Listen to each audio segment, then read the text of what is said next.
si Inday Kabayan. Ito na naman. Ano ginagawa mo, Mr. Tuliao? Gumagawa ko ng tarin mo yung mga nasisirang ano, oh. Gustong gusto ng pato ko. Oh. Ganda ng buhay dito pala, oh. Oh. Ano yan? Tanga sa akin, gustong gusto nila. Oh. Para hindi siya masayang. Sayang lang yun. Ganda ng buhay sa probinsya, oh. Yung baka kumakain.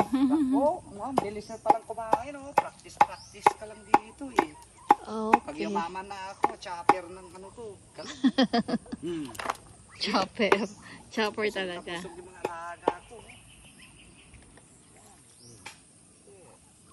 Gusto nila eh.